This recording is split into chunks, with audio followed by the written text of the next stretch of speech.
اور اگر نہیں پتا چلا تو تیری بزرگی گئی. کہتے ہیں نا غوث وقت ہے, دلوں کے حال جانتے ہیں. اور سارے غوث فارغ ہو گئے 800 سال, تو کسی کو پتہ نہیں لگا کی کوڑ لکھے ہے تھوڑی کتاب اندر. تو اعلی حضرت بھی مجرم ہے, کیونکہ انہوں نے حشت بہشت کو اگر فراڈ کہا ہے نا تو سبا سنابل کی تعریف کی ہے, اور تم لوگ تو حشت بہشت بھی چھاپ رہے ہو اور سبا سنابل بھی چھاپ رہے ہو. لہذا چشتی رسول اللہ اعلی حضرت کے کھاتے میں ڈل گیا. سیدھی سی بات ہے, اعلی حضرت کو کوئی اس حوالے سے ہم چھٹی نہیں دے سکتے. اور تفنن کے لیے میں عرض کروں گا پھر کہ اعلی حضرت پھر اسے مانو کہ جس نے اتنے 100 سال بعد تمہیں بتایا کہ تمہارے بزرگوں نے کتابوں میں کیا گند گھولا تھا اور تمہارے بزرگوں نے کیا کتابوں میں گند چھاپا تھا. یہ تو جس نے بتایا نا اسے پھر اب اعلی حضرت مانو, اور ٹائم قیامت تک ہے, مننا کو نہیں تسی. ہاں لیکن آپ کے عوام مانیں گے انشاءاللہ تعالی. علمی پوائنٹ نمبر 4, وہ کہتے ہیں کہ جن کی بزرگی مسلمہ ہے, اسٹیبلش ہے, ان کی اس قسم کی جو گستاخانہ باتیں ہیں نا, اگرچہ ہے کفریہ ہیں, لیکن ان کو صوفیاء کی شطیحات کہا جائے گا. شطحیات کا مطلب ہے بونگیاں, پنجابی میں سے بہتر کوئی ترجمہ ہو ہی نہیں سکتا, یعنی کسی شخص کو ہوش نہ ہو کہ وہ کیا بول رہے ہیں. تو صوفیاء اللہ کی محبت میں اتنے مست ہو جاتے تھے کہ انہیں اپنی ہوش نہیں رہتی تھی, اور اس کی وجہ سے وہ یہ کفریات بک دیتے تھے. اگرچہ یہ بکتے جو کچھ تھے وہ ہوتا کفر تھا, اور وہ کہتے ہیں اگر یہی بات کوئی اور کہے جو بزرگ نہ ہو تو ہم اسے کافر کہیں گے, لیکن بزرگ کو چھوڑ دیں گے. دیکھیں کیسی دو نمبری. یہ سیم کام پیر میرے علی شاہ صاحب نے کیا ہے. ہاں, انہوں نے تحقیق الحق جو کتاب لکھی, اس میں انہوں نے جب غلام احمد قادیانی دجال نے یہ اعتراض کیا نا کہ چشتی رسول اللہ لکھا ہوا ہے, انہوں نے کہا کہ ان کی بزرگی تو مانی ہوئی تھی, تم اگر پڑھواؤ گے نا کوئی ایسی بات تو تمہیں ہم کافر کہیں گے. وہ تو ایک خاص حالت میں انہوں نے یہ بات کی ہوئی ہے, ان کو ہم کچھ نہیں کہیں گے. اب پتا چلا کہ قادیانیوں کے سہولت کار کون ہے.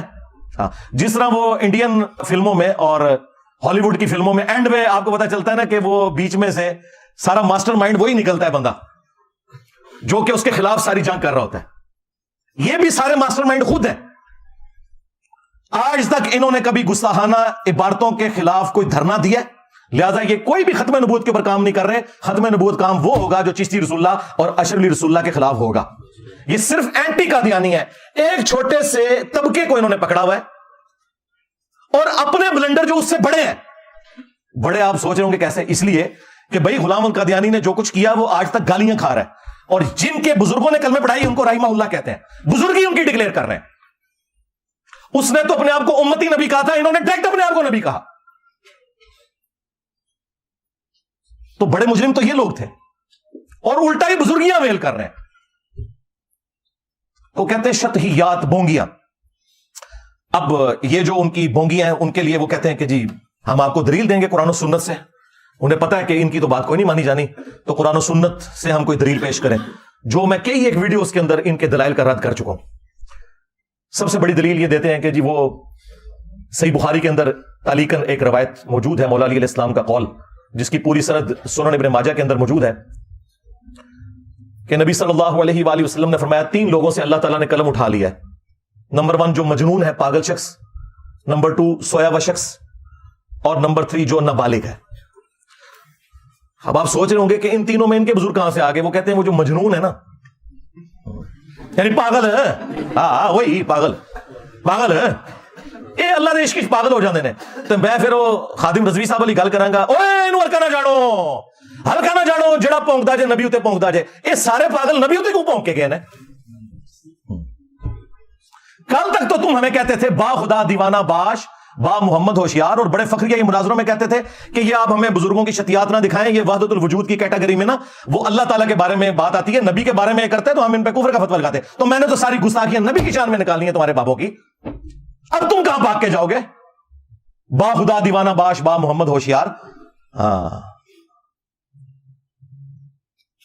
تو یہ شتیات میں یہ والی حدیث پیش کرتے تھے, مجذوب, کلندر, مجنون, پاگل. وہ کہتے ہیں جی اس میں آتا ہے سیدھی طرح کو پاگل زن. یہ پاگل ذرا اور ہوتا ہے یار, صحابہ میں تو اس طرح کا پاگل کوئی نہیں ہوا. یہ سارے باہر جی پاگل آئے ہیں, ساڑھے متے ہی لگڑے سن پاگل.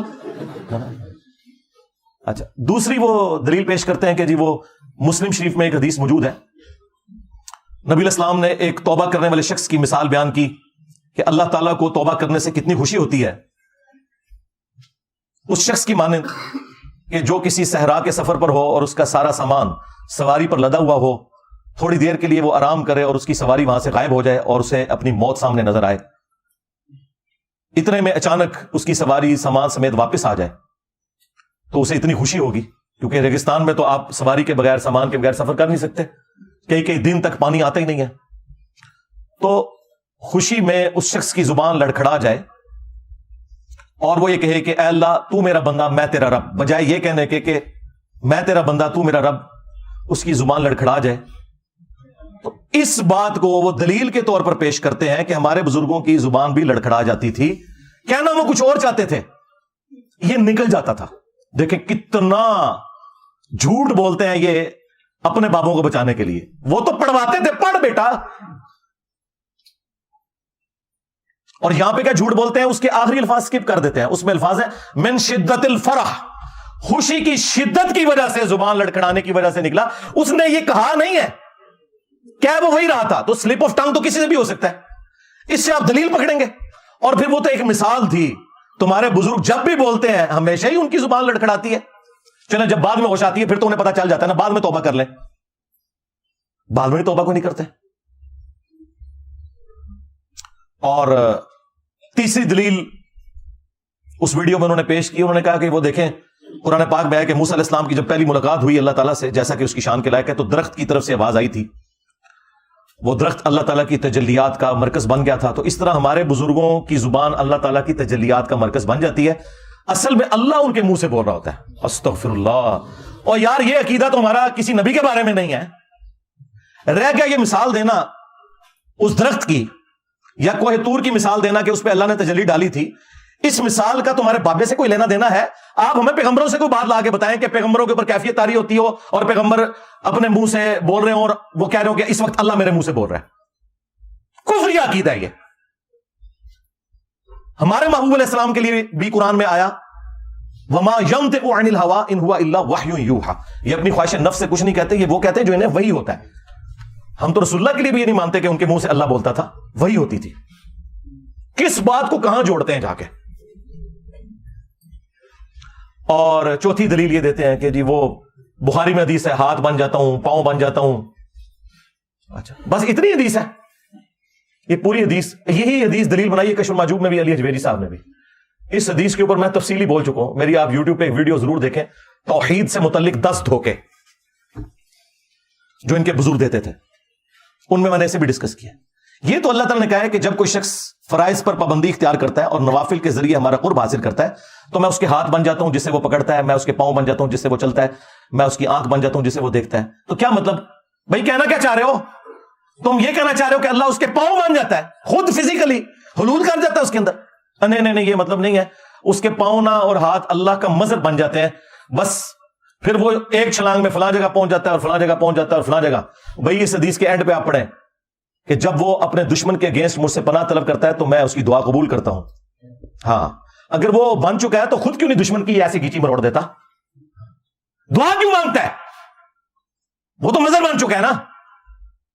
اس کا معنی بالکل یہ نہیں ہے، اس کا مطلب یہ ہے کہ کوئی شخص اللہ کے ساتھ کمیٹڈ ہو، پھر اللہ تعالیٰ اسے نیکیوں کے اوپر استقامت دے دیتا ہے، ہاتھ بن جاتا ہوں، پاؤں بن جاتا ہوں، آنکھیں بن جاتا ہوں۔ اس سے مراد یہ کہ پہلے تو وہ اپنی کوشش کرتا ہے نا، اس کے بعد میں اسے استقامت دیتا ہوں کہ پھر پوری زندگی اس کی آنکھیں، پاؤں، ہاتھ، کان گناہ کی طرف نہیں بڑھتے بلکہ میری طرف ہی آتے ہیں، یہ میں اسے انعام دیتا ہوں۔ یہ کہتا ہے پھر انعام کیا ہوا؟ انعام یہ ہے کہ پہلے اس نے کوشش کی، استقامت ہی تو انعام ہے۔ پوری زندگی نیک اعمال کرنے والے لوگ بھی اینڈ پہ جا کے اپنا بیڑا غرق کروا بیٹھتے ہیں، استقامت سے بڑی کوئی نعمت نہیں ہے۔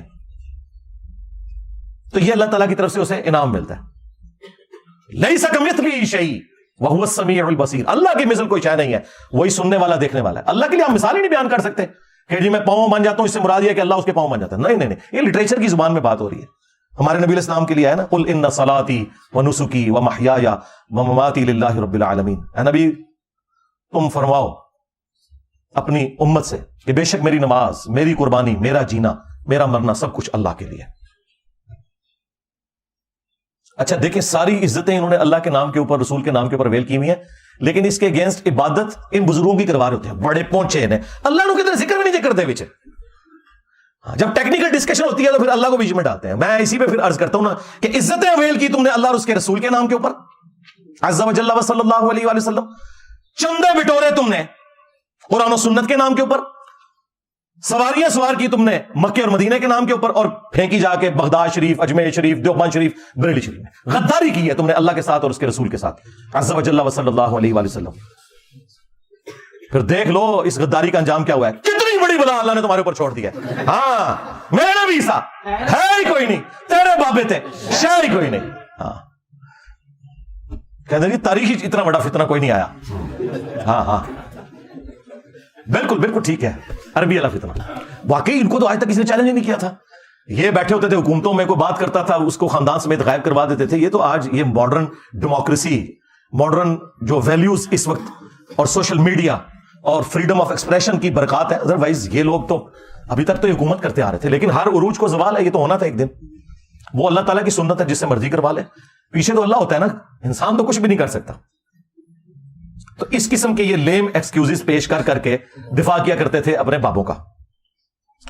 علمی پوائنٹ نمبر 5, یہ انتہائی خطرناک اور شرمناک قسم کی اپروچ مفتی صاحب کی. یہ ساری باتیں کرنے کے بعد نا کہ جی یہ ان کی طرف غلط منسوب ہے, وہ ایسا کر نہیں سکتے, اگر ہمارے سامنے کرتے ہم فتوا دے دیتے, یہ کتابیں بدل گئی ہیں. اینڈ پہ جا کے نا جنہوں کے اندر پنجابی گھوم کھا لیا, غلاظت کھا لی, اور ان باتوں کا دفاع کرنا شروع کر دیا. چشتی رسول اللہ کا بھی دفاع کیا, اور لوائی اعظم من لوائی محمد, میرا جھنڈا محمد کے جھنڈے سے بھی بڑا ہوگا, اس کا بھی دفاع کر دیا. اللہ کے بندو, جب یہ کہہ رہے تھے کہ یہ بکواسیات ہیں تو دفاع کس بات کا کر رہے ہو؟ یہ اللہ تعالیٰ نے تمہیں ننگا کرنا تھا. اینڈ پہ جا کے دفاع کیا, اور پھر بڑے مزے لے لے کے نا آسس کے واقعہ سنا رہے. یہ جی پیر صاحب تھے, ان کا نام تھا صادق, تو انہوں نے اپنے ایک مرید سے پڑھوایا لا الہ الا اللہ صادق رسول اللہ, نعوذ باللہ. اے نما بھی مارکیٹ آ گیا جی. ہاں پھر دوسرے کسی بزرگ تک بات پہنچی تو انہوں نے کہا نہیں, کوئی پریشانی والی بات نہیں ہے. وہ صادق اپنے آپ کو مراد نہیں لے رہے تھے, وہ صادق نبی علیہ السلام کو مراد لے رہے تھے, کیونکہ نبی علیہ السلام بھی تو صادق اور امین ہے. دیکھو کڈی کہانی کراندے جے. پر چشتی دی چے تے عربی چ کوئی نہیں جی ہوندی. ہاں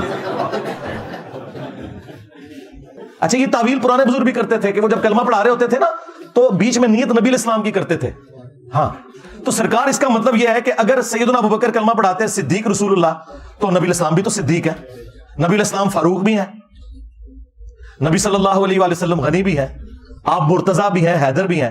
تو کیا خلفائے راشدین اپنے ناموں کے کلمے پڑھا کے تو یہ کنایا کیا کرتے تھے؟ تو یہ جو میں نے دعویٰ کیا تھا نا کہ ان کا اور ان کے بزرگوں کا اس دین کے ساتھ کوئی لینا دینا نہیں ہے جو اس شخصیت میں نازل ہوا ہے جس کی قبر مدینے میں ہے صلی اللہ علیہ وآلہ وسلم. تو میں یہ کہنے میں حق بجانب ہوں کہ مرنے سے پہلے اے مسلمان کر لے اس پہ غور. کتابوں کا خدا اور ہے, بابوں کا خدا اور. کتابوں کا پیغمبر اور ہے, بابوں کا پیغمبر اور. یہ لوگ میرے پہ اعتراض کرتے تھے نہیں جی خدا تو ساروں کا ایک ہے, انجینئر صاحب نے 2 خدا بنا دیے. یہ بھائی محاورے میں بات ہو رہی ہے, خدا تو واقعی سب کا ایک ہے. آپ بھگوان کہہ لیں, خدا کہہ لیں, اللہ کہہ لیں, گاڈ کہہ لیں, سپریم بینگ کہہ لیں, سپر نیچرل ایجنسی کہہ لیں, لیکن ان کوالٹیز کے ساتھ ماننا ہے جو نبی صلی اللہ علیہ وآلہ وسلم نے تعلیم فرمائی ہے, ورنہ پھر آپ اس اللہ رسول کو نہیں مان رہے. ہاں آپ اپنے بزرگوں کی تعلیمات لے کر چل رہے ہو. تو اینڈ پہ جا کے انہوں نے پھر دفاع کیا چشتی رسول اللہ کا, اور پھر لوائی اعظم من لوائی محمد, بازید کے اس نعرے کا انہوں نے دفاع کیا کہ قیامت کے دن بازید نے کہا تھا نا کہ میں, یعنی اس کی زبان سے یہ, بلکہ یہ الفاظ جو موجود ہیں وہ تو بڑے خطرناک ہیں کہ بازید سے پوچھا گیا کہ بتائیں قیامت کے دن سب لوگ کس کے جھنڈے کے نیچے ہوں گے؟ تو اس نے کہا کہ میں اللہ کی قسم اٹھا کر کہتا ہوں کہ ساری مخلوقات, محمد اور تمام انبیاء قیامت کے دن میرے جھنڈے کے نیچے ہوں گے. نعوذ باللہ من ذالک. تو مفتی صاحب نے اس کی تعویل کیا جی, اس کی تعویل میں یہ کرتا ہوں کہ ان کے منہ سے اس وقت اللہ بول رہا تھا. یہ پرانے بھی یہی کچھ کہتے تھے. تو اللہ کا جھنڈا تو محمد کے جھنڈے سے بڑا ہی ہوگا نا. ان ظالموں سے پوچھو کہ قیامت کے دن کیا اللہ کا جھنڈا اور محمد کا جھنڈا الگ ہوں گے, یا لواء الحمد اللہ کا جھنڈا محمد رسول اللہ صلی اللہ علیہ وآلہ وسلم کے ہاتھوں میں ہوگا؟ تو یہ کوئی تعویل بنتی ہے تمہاری؟ شرم نہیں آئی تمہیں یہ بات کرتے ہوئے؟ ہاں بخاری مسلم میں ہے کہ قیامت کے دن ہر غادر اور خائن شخص کے لیے میدان محشر میں ایک جھنڈا بلند کیا جائے گا, اور اس کو بلایا جائے گا فلاں بن فلاں, تو غدار ہے, آ یہ تیرے لیے جھنڈا کھڑا ہے. کہیں اس کو تو تم شفاعت کا جھنڈا نہیں مانے ہوئے؟ جھنڈا تو ایک ہے, محمد اور اللہ کا جھنڈا الگ نہیں ہے. کسی خلیفہ راشد کی جرت نہیں ہوئی کہ وہ اپنی زبان سے ایسی بات کرے. شکر کرو حضرت عمر زندہ نہیں ہے, ورنہ فیصلہ کسی اور طریقے سے ہوتا, میں تو صرف زبان کھولتا ہوں. تو یہ وہ دفاع کر رہا تھا پہلے اتنی باتیں کر کے, تو یہ ایک ٹکٹ میں ایک ایک نہیں, دو دو نہیں, تین تین نہیں, چار چار مزے کرتے ہیں, اور میں نے ان کے چاروں مزے ہی خراب کر دیے ہیں اللہ کے فضل سے. علمی پوائنٹ نمبر 6, سیکنڈ لاسٹ, اور یہ میں بریلوی عوام کو مخاطب کر رہا ہوں کیونکہ یہ لوگ تو ناقابل علاج ہیں. سیدھی سی بات ہے کہ میں نے کئی ایک ویڈیوز میں گستاخانہ عبارتیں ہائی لائٹ کی ہیں, میں مختصراً یہاں پر بھی بیان کر دیتا ہوں. آپ اپنے علماء سے پوچھیں کہ یہ عقیدے آپ کے قرآن و سنت میں کہاں فٹ بیٹھتے ہیں. نمبر 1 چشتی رسول اللہ, جو حشر بہشت میں بھی لکھا ہے اور سبع سنابل میں بھی لکھا ہوا ہے, اور اعلیٰ حضرت نے خود تعریف کی ہے اور کہا یہ رسول اللہ کی برگاہ میں کتاب مقبول ہے سبع سنابل فتاوی رضویہ کے اندر, لہذا اعلیٰ حضرت بھی مجرم ہے اس میں. انہوں نے ایسی کتاب کی تعریف کیوں کی جس میں چشتی رسول اللہ لکھا ہوا تھا؟ اگر انہوں نے انجانے میں کی تو ان کا علم غیب فارغ, اور اگر جان بوجھ کے کی تو ایمان بھی فارغ. اب آپ فیصلہ کریں. جی وہ معین الدین چشتی صاحب خاص حالت میں تھے, مرید ہونے, ایک شخص آیا تو پوچھا کلمہ کیسے پڑھتا ہے, اس بیچارے نے صحیح کلمہ سنایا, کہا نہیں ایک دفعہ نا اس طرح پڑھ, چشتی رسول اللہ کے ساتھ پڑھ. تو اس نے پڑھ دیا, تو کہتے ہیں خواجہ صاحب بہت خوش ہوئے, اسے مرید بھی کیا اور اسے انعامات سے نوازا, اور پھر جاتے ہوئے کہا کہ وہ میں نے تیرا امتحان لیا تھا, کلمہ وہی ہے بس. یہ جو آخری جملہ کہتے ہیں رجوع ہو گیا. سرکار رجوع اس طرح ہوتا ہے, خود تو دوسروں کو کہتے ہو کہ جو جھوٹی موٹی بھی قادیانی لکھ کے جرمنی چلا جائے تو اسے اعلانیہ توبہ کرنی ہوگی, تمہارے چاچے کو, تمہارے چاچا چشتی کو توبہ نہیں کرنی ہوگی؟ اور چاچا جی تھوڑی چاچی گئی, ہاں جب تو نے چشتی رسول اللہ پڑھایا تھا تیری بیوی فارغ ہو گئی تھی, سب سے پہلے تجھے دوبارہ چاچی لینی ہے جا کے واپس. اس کے بعد تیری بیعت بھی ٹوٹ گئی تھی. جب تک تو خود مرید نہیں ہوتا کسی کا, تو آگے بیعت کسی کو نہیں کروا سکتا. جو ان کا ڈکوزلا چل رہا ہے تصوف کا, مطلب میں تو اس کو فراڈ سمجھتا ہوں. سلسلہ ٹوٹ گیا تو اس نے بیعت کیا کیا فراڈیے نے؟ نہیں جی یہ غلط منصوبہ ہے, پرنٹ کیوں کر رہے ہو؟ اتھے کیوں نہیں ترنے دیتے جا کے؟ اتھوں ترنے نکلتے جی جیتو کتاباں بھی پرنٹ ہوندیاں نے, اتھے نہیں دیندے.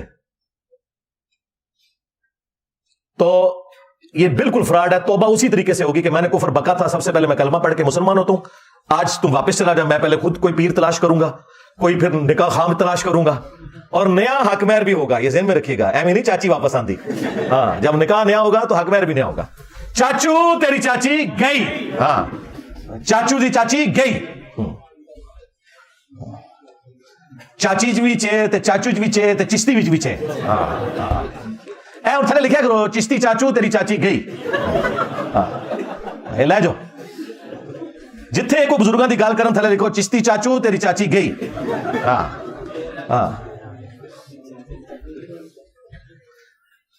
تو یہ اس طریقے سے جھوٹے جھوٹے دفاع کرتے ہیں.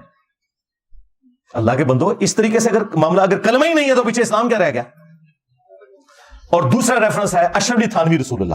آپ سوچ رہے ہو کہ اس کا ذکر کیوں کر رہے ہیں بریلویوں کے ساتھ؟ اس لیے کہ بریلویوں کو یہی بات سمجھ آئے گی کیونکہ اشرف علی تھانوی رسول اللہ کو وہ کفر کہتے ہیں آلریڈی.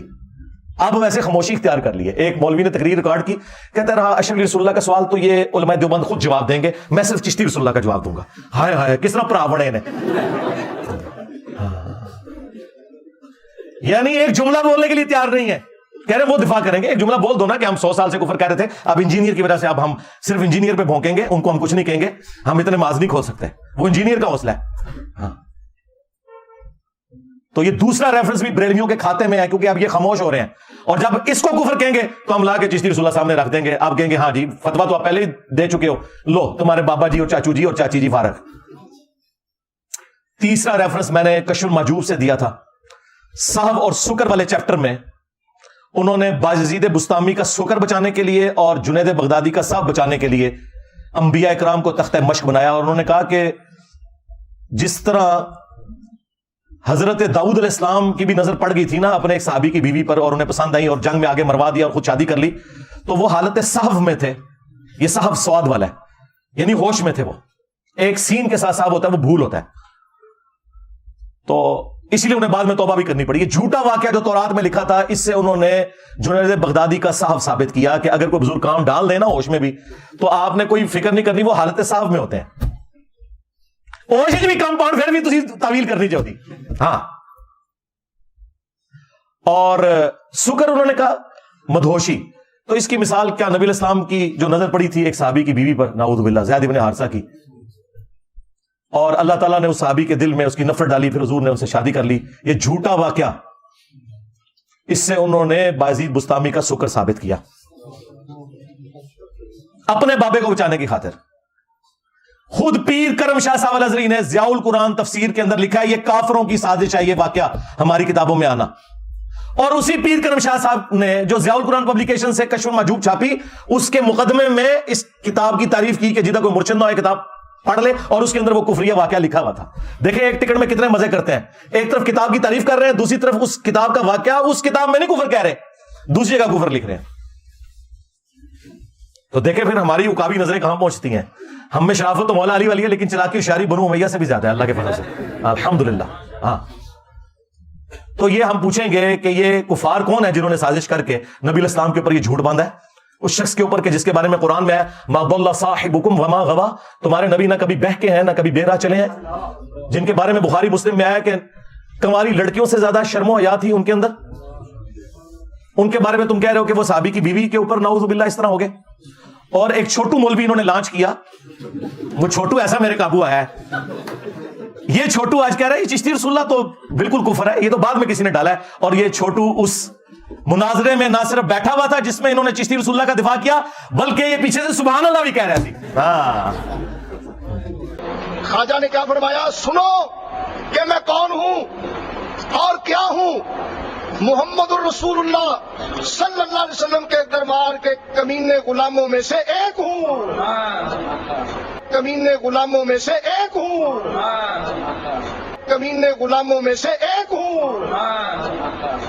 انہوں پتہ ہی نہیں سی کہ اے سبحان اللہ ایک دن انا للہ ہو جائے گا. ہاں اور تو قیامت تک مار دیتا ہے, بول دے ہی نہیں. دس تنو کس نے توبہ کرائی, تو دفاع کر رہا تھا, سبحان اللہ پڑھ رہا تھا. تو اس چھوٹو نے نا اس کفریہ واقعے کو حلال کرنے کے لیے کہتا ہے مسلم شریف میں بھی اس طرح کی حدیث موجود ہے, تو انجینئر صاحب اس پہ کیوں نہیں فتویٰ لگاتے. اندازہ کریں مسلم شریف میں کچھ اور بات لکھی تھی, انہوں نے اپنا بابا بچانے کی خاطر مسلم شریف کی حدیث کو تختہ مشق بنایا. وہ آپ حدیث خود پڑھیں, اس میں کوئی ایسی بات نہیں لکھی ہوئی. صحیح مسلم میں حدیث موجود ہے کہ نبی صلی اللہ علیہ وآلہ وسلم نے فرمایا کہ اللہ تعالیٰ نے مجھے اچانک جو نگاہ پڑ جاتی ہے نا کسی نامحرم پر, حکم دیا کہ میں فوراً ہٹا لوں. اور ایک اور حدیث ہے صحیح مسلم کے اندر جو اس نے پیش کی کہ نبی الاسلام ایک جگہ بیٹھے تھے, سامنے سے کچھ عورتیں گزری, آپ کی اچانک نظر پڑی تو آپ نے ہٹا لی اور آپ اپنے گھر گئے, اپنی بیوی کے ساتھ ازدواجی تعلق قائم کیا اور پھر باہر تشریف لائے. اور آپ نے فرمایا کہ اگر اس طریقے سے کسی کی نظر نامحرم پر پڑ جائے غلطی سے تو فوراً ہٹا لے اور وہ اپنی بیوی کے پاس جائے, کیونکہ اللہ تعالیٰ نے اس کے پاس بھی وہی چیز رکھی ہے. یہ طریقہ تمہیں دل صاف رکھنے کے لیے, پاک رکھنے کے لیے ایک کارگر طریقہ نبی صلی اللہ علیہ وآلہ وسلم نے تعلیم فرمایا. اس سے وہ کہہ رہے ہیں کہ جی وہ جو واقعہ لکھا ہوا ہے نا زید ابن حارثہ کی بیوی والا, اس میں تو لکھا ہے کہ وہ ناپسند ہوئی, نبی الاسلام نے اس عورت سے شادی کر لی. یہ واقعہ اگر مسلم میں یوں ہوتا نا کہ جس عورت پہ حضور کی نظر پڑی تھی وہ جیسے ہی اپنے گھر پہنچی اس کے خامند کے دل میں اللہ نے اس کی نفرت ڈال دی, پھر اس نے طلاق دے دی, پھر نبی الاسلام نے اس کو بلوا کے خود اس سے شادی کر لی. یہ بکواس لکھا ہوا تمہارے بابے نے, مسلم شریف میں یہ نہیں لکھا ہوا. دھوکہ دینا بند کرو. یہ 3 ریفرنس ہو گئے جی. چوتھا ریفرنس وہ تذکرۃ الاولیاء میں جو بازید نے کہا کہ لوائی اعظم من لوائی محمد, قیامت کے دن محمد کے جھنڈے سے بڑا میرا جھنڈا ہوگا, اور میں قسم اٹھا کے کہتا ہوں کہ محمد اور تمام انبیاء اور تمام انسانیت میرے جھنڈے کے نیچے ہوگی. اور تنو کھنگڑ نہیں دینا کسی نے. ہاں اور حنیف قریشی صاحب کہہ رہے ہیں نہیں وہ اللہ بول رہا تھا اللہ کا جھنڈا تو محمد کے جھنڈے سے بڑا ہوگا. بھائی اللہ کا جھنڈا تو آلریڈی محمد صلی اللہ علیہ وآلہ وسلم کے ہاتھوں میں ہے, تمہارے بابے کے ہاتھ میں کون سا جھنڈا ہے؟ کہ وہ جھنڈا تو نہیں جو بخاری مسلم میں آیا کہ ہر غادر اور خائن شخص کے لیے, دھوکہ باز کے لیے میدان محشر میں ایک جھنڈا گاڑا جائے گا اور اسے آواز دی جائے گی فلاں بن فلاں آ جا, ایتھے کھلو, پتہ لگے کہ تو دھوکے باز ہے. یہ تمہارے بابوں کے ساتھ ہونا ہے. یہ جھنڈے ہیں جن کو تم نے لواء الحمد مانا ہوا ہے. تمہارا بازید یہ کہتا رہا, اب تو یہ دفاع کرتے ہیں نا تو پھر ہم انہیں کہہ سکتے ہیں نا. اور دیکھو تمہارا بازید یزید دا ابا, ہاں یہ بھی 261 ہجری میں مرا ہے, اور ہمارے امام مسلم بھی 261 ہجری میں دنیا سے تشریف لے گئے. ایک ہی سن میں دونوں فوت ہوئے ہیں. ان کی کنیت ہے ابو الحسین, ہاں, اور تیرے بابے کی کنیت ابو یزید. اور اس سے بڑا جھوٹ کہتے ہیں امام جعفر کا مرید تھا وہ. اور جعفر کے مرید تو آج یزید نہیں رکھتے اپنے بچوں کے نام, کہتے ہیں جی جائز نہ ہے, رہو نا, ہاں, تاکہ جو تو اسکول جاؤ. ہائے ہائے ہائے ہائے, کتنا کلپ وائرل ہوا پھر انہوں نے ایک گل سمجھ آندی ہے. ہاں, تیرے بچے جب اسکول جائیں تو لوگ کہیں یزید آ گیا, اور چھٹی کے وقت جب تو لینے کے لیے جائے تو کہیں یزید ابا آ گیا. ہاں, بچاؤ اپنے بابے نو, اپنے نام رکھو. اپنے پتر کا نام یزید رکھو اور اپنی کنیت رکھو ابو یزید. ہاں تیرا ابو یزید تو کہتا رہا کہ محمد صلی اللہ علیہ وسلم میرے جھنڈے کے نیچے ہوں گے, اور میرا امام مسلم ابو الحسین مسلم نے مسلم شریف میں حدیث لی کہ نبی علیہ السلام نے فرمایا قیامت کے دن سب سے پہلے میں قبر سے نکالا جاؤں گا, سب سے پہلے میں شفاعت کروں گا, سب سے پہلے میری شفاعت قبول کی جائے گی. اور مسلم شریف میں ایک اور حدیث ہے کہ سب سے پہلے میں جنت کا دروازہ کھٹکھٹاؤں گا, داروغے جنت پوچھیں گے کون, میں کہوں گا محمد, تو وہ کہیں گے کہ مجھے اللہ نے حکم بھی یہ دیا تھا کہ صرف آپ کے نام کے اوپر یہ دروازہ کھولے گا. ہاں یہ میرا امام لکھ کے گیا ابو الحسین مسلم بن حجاج القشیری. اور بازید کے چیپٹر میں نا انہوں نے لکھا ہوا ہے بازید بستامی کی معراج. ہاں اور کہتے ہیں جس طرح انبیاء میں رسول اللہ کو معراج ہوئی ہے نا, اس طرح اولیاء میں اس کو ہوئی ہے معراج, یعنی ابو بکر عمر عثمان علی کو نہیں ہوئی, ان ہوئی ہے. اور کہتے ہیں جنید بغدادی فرمایا کرتے تھے, اس میں ساتھ لکھا ہوا ہے تذکرۃ الاولیاء میں, کہ بازید کا مقام اولیاء میں ایسا ہے جیسا کہ جبرائیل علیہ السلام فرشتوں میں, یعنی فرشتوں کے سردار جبرائیل ہیں, اولیاء کے سردار بازید ہیں. تو سرکار عبد القادر جیلانی دی ہو گئی چھوٹی. ہاں کیونکہ آپ تو کہتے ہیں وہ اولیاء کے سردار ہیں, اور عبد القادر جیلانی تو آئے بھی بعد میں, وہ 471 میں پیدا ہوئے اور 561 ہجری میں فوت ہوئے, اور یہ ان سے 300 سال پہلے فوت ہوئے 261 ہجری میں بازید بستامی. تو فیصلہ کرو کہ اولیاء کا سردار کون ہے. ہم سے پوچھیں گے ہمارے تو اولیاء کے سردار ہیں ابو بکر عمر عثمان علی رضی اللہ عنہم اجمعین وعلیہم السلام اجمعین. تو اسی فیصلہ کرو کہ عبد القادر جیلانی ولیاں کا سردار ہے یا بازید بستامی, کیونکہ تھوڑے جنید بغدادی نے کہا نا, اور جنید بغدادی تو خود عبد القادر جیلانی کا پردادا پیر ہے. پردادا پیر کی بات مانے یا عبد القادر جیلانی کی مانے؟ سب کچھ فراڈ چل رہا ہے بھائی. تو یہ نبی صلی اللہ علیہ وآلہ وسلم کی عصمت کے اوپر لوگ ڈاکہ مارا کرتے تھے. ہم نے آ کے اب ان کو پکڑا ہے, اور ان کا جو بہانہ تھا نا جی با خدا دیوانہ باش, کیونکہ یہی بازید کہتا تھا سبحانی ما اعظم شأنی, میں پاک ہوں میری شان بڑی بلند ہے. وہ کہتے ہیں وہ اللہ بول رہا تھا منہ سے, تو وہ یہ آپ ذرا نشتی ہاتھ میں لیں. لیکن یہ جو اس نے بکا کہ میرا جھنڈا محمد کے جھنڈے سے بڑا ہوگا, جبکہ قیامت کے دن جھنڈا ایک ہی ہے اللہ کا, وہ رسول اللہ کے ہاتھوں میں, یہ کس جھنڈے کی بات کر رہا ہے؟ ٹائم قیامت تک کا جواب دینا ہے ویڈیو جا کے تھا. اور 5واں ریفرنس وہ کشف المحجوب میں بھی لکھا ہے, تذکرۃ الاولیاء میں بھی لکھا ہوا ہے. کہتے ہیں جی امام حنیفہ رحمۃ اللہ علیہ نے ایک دفعہ خواب دیکھی کہ وہ نبی علیہ السلام کی قبر مبارک کھود کے اس کے اندر اترے اور وہاں ان کی ہڈیاں جمع کی. نعوذ باللہ, اندازہ کرو. اور انہوں نے ترجمہ کیتا ہے استخوان مبارک, یعنی وہ ڈھانچے کو اتنی شستہ اردو میں لکھ دیا استخوان مبارک, ایک ہڈی کو دوسرے سے الگ کر رہے ہیں. گھبرا کے اٹھے, ظاہر خواب ہی بڑا شیطانی خواب تھا, اور اپنے دوست ابن سیرین کے پاس گئے. یہ یعنی امام حنیفہ پہ جھوٹ باندھا ہے, یہ انہوں نے ان کو اونچا کرنے کے لیے ان کی طرف منسوب کیا, ان کو ہم کچھ نہیں کہتے.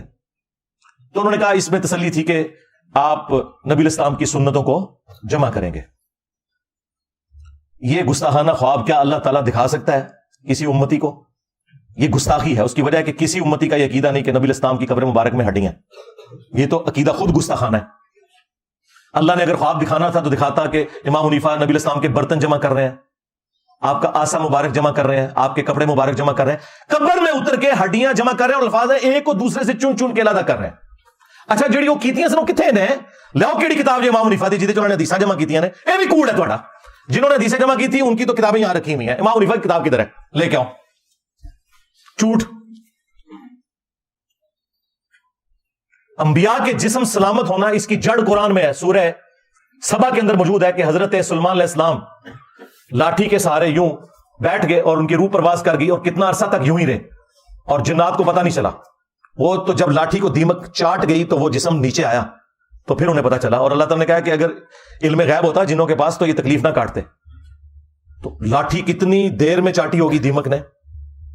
ہفتوں مہینوں چاہیے, جسم پہ کوئی کیڑا نہیں آیا. اور قبر مبارک کے اندر ابو داؤد میں حدیث موجود ہے, ان اللہ حرم علی الارض ان تاکل اجساد الانبیاء, بے شک اللہ تعالیٰ نے حرام کر دیا انبیاء کے حق میں کہ مٹی ان کے جسموں کو کھائے. بعض لوگ اس روایت کے اوپر کلام کرتے ہیں, اس عقیدے پہ نہیں, لیکن امت کی اکثریت اس روایت کو صحیح مانتی ہے. صرف امام بخاری کا اختلاف ہے, وہ تفرد ہے. لیکن امام بخاری نے صحیح بخاری میں لیا ہے کہ حضرت عمر کی وفات کے 70 سال کے بعد آلموسٹ جب حجرہ عائشہ گر گیا تو ایک پاؤں ظاہر ہوا, لوگوں نے استغفار پڑھی کہ یہ پاؤں نبی علیہ السلام کا ہے. تو بعد میں عروہ ابن زبیر کو بلایا گیا جو سیدہ عائشہ کے بھانجے بھی تھے, محرم تھے, وہ اس حجرے میں اکثر جایا کرتے تھے. انہوں نے جب پاؤں دیکھا انہوں نے کہا نہیں یہ حضرت عمر کا پاؤں ہے, اس جگہ حضرت عمر کی قبر تھی. اچھا اس میں یہ نہیں ہے کہ پھر حضرت عمر نے اپنا پاؤں خود اندر کر لیا, نہیں, انہوں نے اندر کر کے ان کو, آج بھی نبی اسلام کی قبر کھودیں گے, نبی اسلام آپ کو اسی حالت میں نظر آئیں گے جیسے آپ کو دفنایا گیا تھا. ہاں, کوئی چلتے پھرتے نظر نہیں آئیں گے. جو انبیاء کا قبروں میں نماز پڑھنا یہ سب کچھ برزخی ہے. اسی طریقے سے بیت المقدس میں جمع ہونا یہ سب کچھ برزخی ہے. تو امام بخاری اس عقیدے کو صحیح مانتے تھے, اور وہ حدیث جو المصنف ابن ابی شیبہ کے اندر موجود ہے اور ہمارے استاد شیخ زبیر صاحب نے فضل الصلاۃ علی النبی میں بھی لی ہے, حضرت عمر فاروق رضی اللہ تعالیٰ کا قول ہے, جب وہ دانیال علیہ السلام کی وہ ایک جسم مبارک کا تابوت نکلا تو پھر انہوں نے وہاں تستر نامی جگہ جہاں سے یہ نکلا تھا, انہوں نے پھر خط لکھا کہ یہ اللہ کے پیغمبروں میں سے ایک پیغمبر کا تابوت ہے, اور اللہ کے جو پیغمبر ہوتے ہیں ان کی لاش کو نہ مٹی کھاتی ہے, نہ آگ جلاتی ہے, اور نہ درندے کھاتے ہیں. یہ پروٹوکول ہے. یہ وہ حدیث ہے جسے سارے صحیح مانتے ہیں, یعنی یہ عقیدہ اپنی اصل میں ٹھیک ہے. تو آپ مجھے بتائیں انہوں نے یہ عقیدہ کہاں سے نکال لیا کہ جی قبر مبارک کے اندر ہڈیاں؟ کہتے ہیں جی خواب میں تو کوئی اختیار نہیں. ہم کہہ رہے ہیں اختیار کوئی نہیں, لیکن شیطانی خواب کون نا, اس کو تم فضیلت بنا کے کیوں پیش کر رہے ہو؟ ہم بھی کہہ رہے ہیں یہ شیطانی خواب ہی اکثر تمہارے بابے دیکھتے تھے. وہ نبی الاسلام کا جسم مبارک کیوں کہہ رہے ہو؟ یہاں میں تم سے اختلاف ہے. لو جی, یہ میں نے 5 حوالے دیے, اور اس سے پہلے میں نے اسی پارٹی کے ایک اور بندے کو بھی دیے تھے, بریلوی پارٹی میں جو دوسری طرف ہے, جس طرح وہ رائٹسٹ ہوتے ہیں اور لیفٹ والے لوگ ہوتے ہیں نا, اس بریلیوں میں بھی 2 پارٹیاں بن گئی ہیں نا. ایک کو لیڈ کر رہے ہیں مفتی اشرف آصف جلالی صاحب, ڈاکٹر اشرف آصف جلالی صاحب. انہیں بھی میں نے یہ کہا تھا, انہوں نے کہا تھا انجینئر جس چیز کے اوپر تجھے ہے نا اپنا مسئلہ وہ تو ویڈیو میں بیان کر, تو وہ میں نے بیان کیا ہوا ہے. آج تک کسی نے کوئی علمی جواب نہیں دیا. یہی 5 حوالے میں نے ان کو بھی دیے تھے پنجتن پاک کی نسبت سے, یہی 5 حوالے آج میں نے دوسری پارٹی کو بھی دیے ہیں, حنیف قریشی صاحب, کیونکہ مفتی حنیف قریشی کو یہ رافضی کہتے ہیں اور یہ ان کو ناسبی کہتے ہیں. اس لیے وہ دادا دربار گئے تھے تو انہوں نے تقریر نہیں کرنے دی مفتی صاحب کو, بھاگنا پڑا وہاں سے. تو بریلویوں میں بھی اس وقت 2 بڑے دھڑے بنے ہوئے ہیں. تو اس کو تو میں نے پہلے دیا تھا, مفتی صاحب کو میں نے اب دے دیا, اور میں نے کوئی بے احترامی مفتی صاحب کی نہیں کی. امید ہے وہ ویڈیو میں آ کے جواب دیں گے اور ان ساری باتوں میں اپنی عوام کو سیٹسفائی کریں گے. ہمیں سیٹسفائی کرنے کی ضرورت نہیں, آپ اپنی پبلک کو خود جواب دیں. اور علمی پوائنٹ نمبر 7 جو آخری, جو ان کے پاس حربہ ہوتا ہے کہ جی انجینئر صاحب کو ہمارے ساتھ بٹھا دیں یا میرے پاس آ جائیں یا میں اکیڈمی آ جاتا ہوں. سرکار اس کی ضرورت ہی نہیں ہے. آپ اپنی کوئی نمائندہ شخصیت کی بات کریں. اس کی وجہ ہے کہ آپ کو تو اکثریت نہیں مان رہے. اکثریت تو پارٹی وہ ہے جو الیاس قادری پارٹی اور ڈاکٹر اشرف آصف جلالی پارٹی ہے, وہ تو آپ کو رافضی مانتے ہیں. تو آپ بریلویوں کے کہاں سے نمائندہ ہو گئے؟ سیدھی سی بات ہے, میجورٹی تو ان کے ساتھ ہے. آپ کو کس نے نمائندہ شخصیت بنا دیا؟ اور ان کی بھی بات ہم کریں گے, وہ بھی نمائندہ شخصیت نہیں ہے ڈاکٹر اشرف جلالی, کیونکہ دوسری پارٹی ان کے خلاف ہے. نمائندہ شخصیت ہے مفتی منیب الرحمان صاحب. ہاں, جب سعد رضوی صاحب کے دھرنے کے اوپر مشکل وقت آیا تھا تو اس وقت کے آرمی چیف نے مفتی منیب صاحب کو بلا کر ثالثی کروائی تھی. وہ ہے نمائندہ شخصیت. تو نکالو اپنے بڑوں کو, ہاں ہوا لگواؤ 14 اگست کے اوپر. ہاں ہاں یار, ہمارے پاکستانی قوم بھی اپنے صدر پاکستان کو ہوا لگواتی ہے. ہاں, حالانکہ ڈیموکریٹک سسٹم میں صدر کے عہدے کی کوئی ضرورت ہی نہیں. یہ کروڑوں اربوں روپے کا نقصان پاکستانی نیشن کے اوپر انہوں نے تھوپا ہوا ہے. پرائم منسٹر ہے, بس صرف ایک اعزازی ہوتا ہے. تو اپنے بڑوں کو ہوا لگواؤ نا. دیکھو, جب ہمارے صحابہ کرام پر برا وقت آیا غزوہ حنین کے موقع پر, ایک تکبر والا جملہ صحابہ کی زبان سے نکل گیا, سورہ توبہ میں آیا. اپنی کثرت کے اوپر انہوں نے تعجب کیا, اور اللہ تعالیٰ کہتا ہے پھر بھاگنے کی جگہ نہیں ملی. ہاں جی, ہم بدر میں 313 تھے, غالب آئے, آئے تو ہم ہزاروں میں ہیں. قبیلہ حوازن کے تیروں کا مقابلہ نہیں کر سکے, اور 12,000 کے لشکر میں صرف 80 بندے نبی الاسلام کے ساتھ رہ گئے. اور نبی الاسلام اپنے خچر پہ اکیلے آگے بڑھے 80 لوگوں کو ساتھ لے کر, اور آپ کی مہار آپ کے چچا زاد ابو سفیان بن حارث نے, یہ مامو جی کے والد نہیں ہے, یہ نبی الاسلام کے چچا زاد ہے, ابو سفیان بن حارث. اور نبی الاسلام خچر پہ آگے بڑھ رہے ہیں. انا النبی لا کذب, انا ابن عبد المطلب, میں نبی ہوں, اس میں کوئی شک نہیں, میں عبد المطلب کا بیٹا ہوں, اس میں کوئی شک نہیں. یعنی لیڈر کا پتہ ہی اس وقت چلتا ہے جب مشکل وقت آتا ہے. اگر نبی الاسلام اپنی اس دعوت میں سچے نہ ہوتے تو کبھی آگے نہ بڑھتے. اور آپ نے ایک مٹھی بھری یوں کنکروں کی اور کافروں کی طرف یوں پھینکی, اللہ تعالیٰ نے ان کی آنکھوں کو اندھا کر دیا, مسلمانوں کو فتح نصیب ہوگی. تو سرکار آپ کے فرقوں کے اوپر برا وقت آیا ہے تو نکالو اپنے بڑے باہر. ہاں نکلے مفتی منیب صاحب, میں ہوں مفتی منیب, اس میں کوئی شک نہیں, میں ہوں مفتی اعظم پاکستان. انجینئر کدھر ہے, نکل آ. مفتی صاحب آئے, ان کو آنے کا ٹکٹ بھی دوں گا, اور اسلام آباد سے جیلم کی میں اسپیشل گاڑی ان کے لیے بھجواؤں گا, اور یہاں میں انہیں بٹھاؤں گا, خود سامنے بیٹھوں گا. ہاں, آگے بات کریں عقیدے کے اوپر. اور یہ مجھے شوق نہیں ہے, یہ کہتے ہیں نا جی بیٹھ بیٹھ, اور ہمارے اسٹوڈنٹ بھی ہمیں آئے دن جو ہے وہ تنگ کرتے ہیں. میں آپ لوگوں کی وجہ سے کہہ رہا ہوں, ورنہ مجھے کوئی ضرورت نہیں یار. جن لوگوں کی اپنی ویورشپ سینکڑوں اور ہزاروں میں ہے, ٹھیک ہے, میری تصویر لگائے تو ہزاروں تک جاتی ہے, ان کے ساتھ مجھے بیٹھ کے کیا لینا ہے. آئے دیوبندیوں کو شوق ہے مفتی تقی عثمانی صاحب کو نکالیں. میں ہوں مفتی تقی عثمانی, علماء دیوبند کا ہیڈ, انجینئر آ سامنے, یہاں بیٹھے, میں نیچے بیٹھوں گا. وہابی نکالے ساجد میر صاحب کو, شیعہ نے نکالنا ہے ساجد نقوی صاحب کو نکالیں. اور یہ مطلب میں ان کی کوئی توہین نہیں کر رہا, مجھے ان پر اعتماد ہے کہ ان کے ساتھ میں بات کروں گا تو مسئلہ حل ہوگا, کیونکہ نچلے تو اتنے زیادہ ہی ختم ہی نہیں ہوں گے. ایک سے بات کروں گا دوسرا کہ ان کو تو پتہ ہے ان کا تو یہ فیلڈ ہی نہیں تھی, اس لیے وہ انجینئر صاحب سے زیر ہو گئے. ونڈا کھیلو, ڈائریکٹ فائنل میچ کھیلیے. اور یہ آپ کی خواہش کے اوپر ہے. اتنا مشکل وقت آیا ہوا نا یار, یہ بڑے کس دن کام آنے ہیں, اس سے برا وقت آنا تھا فرقوں پہ. اسی دن کے لیے بندے سنبھالے ہوئے تھے نا, نکالو.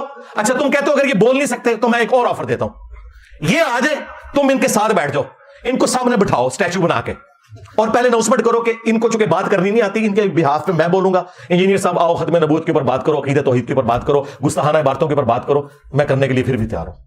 یہ معقول ہے نا جی؟ اس سے بھی آسان, اگر وہ بڑوں کو ہوا نہیں لگا سکتے, بڑوں سے ایک ویڈیو کلپ بنواؤ. بعض لوگ کہہ رہے ہیں انجینئر صاحب نے پہلے کہا تھا لکھوا کے لاؤ. سرکار میں نے پہلے دن سے کہا ویڈیو لازمی بنوانی ہے, اور لکھی ہوئی تو ٹویٹس بھی ڈیلیٹ کر دیتے ہیں لوگ. ویڈیو چاہیے کہ یہ میرا بچہ, یہ میرا ریپرزینٹیٹو ہے, اس کی جیت میری جیت, میری جیت میرے فرقے کی جیت, اس کی ہار میری ہار, اور میری ہار میرے فرقے کی ہار ہے. سرکار یہ باتیں ہیں, اسی لیے تو وہ ایک گلے پھاڑنے والے کو ان کے بڑے نے فارغ کر دیا تھا کہ تیری وجہ سے میری داڑھی پٹی جاتی ہے, تو آئے دن جا کے گل کرنا ہے اور سیدھا میرا نام لینا ہے, کڈو ساجد میر صاحب نو, ساجد میر صاحب نو. انہوں نے کہا تو منو بڑا بے شرم آدمی ہے, تو آئے دن میری داڑھی پٹوانا ہے تو. اور حقیقت بات ہے وہ بہت ماڈریٹ آدمی ہے, ساجد میر صاحب انتہائی ماڈریٹ آدمی ہے, وہ اس طرح کے نہیں ہے. وہ ہمارے استاد جو پروفیسر احمد رفیق اختر صاحب, ان کے پروگرام میں وہ جایا کرتے تھے, مہمان خصوصی ہوتے تھے, اتنا ان کے اندر ٹالرنس موجود ہے. تو اس کی وجہ سے ان کو بھی سننی پڑتی ہیں. اور یہ میں سب کچھ صرف ان لوگوں کی خواہش پہ کہہ رہا ہوں, مجھے کوئی ضرورت نہیں ہے. اپنے بڑوں کو لانچ کریں یا ان سے ویڈیو اس طرح بنوائیں, اور ٹائم قیامت تک جائے. یہ میں نے اس آخری بات کا جواب دیا جو انہوں نے کہا کہ جی وہ بھی کلپ بناتے ہیں, میں بھی کلپ بناتا ہوں, تو مسئلہ ختم نہیں ہوتا. سرکار مسئلہ ختم ہو گیا ہے. مسئلہ ختم یہ ہوا ہے کہ تمہاری عوام یہاں آ گئی ہے, مسئلہ ختم ہو چکا ہے. مجھے تو کوئی مسئلہ نہیں ہے. تم نے اپنی عوام کو اگر واپس لینا ہے تو انہیں قائل کر لو, سیدھی سی بات ہے. میرے ساتھ بیٹھ کے کیا لینا ہے؟ میرے ساتھ بیٹھ رہے ہیں تو پھر میں نے جو آپ کو یہ ساری چیزیں بتائی ہیں وہ آپ کے سامنے. میرا خیال ہے مفتی صاحب کو اور ان کے کٹر فالوورز کو اس کے بعد انشاءاللہ آرام آ جائے گا. صلو علی محمد و آل محمد, اللہم صلی علی محمد وعلی آل محمد واصحاب محمد وازواج محمد وامت محمد اجمعین الی یوم الدین, آمین.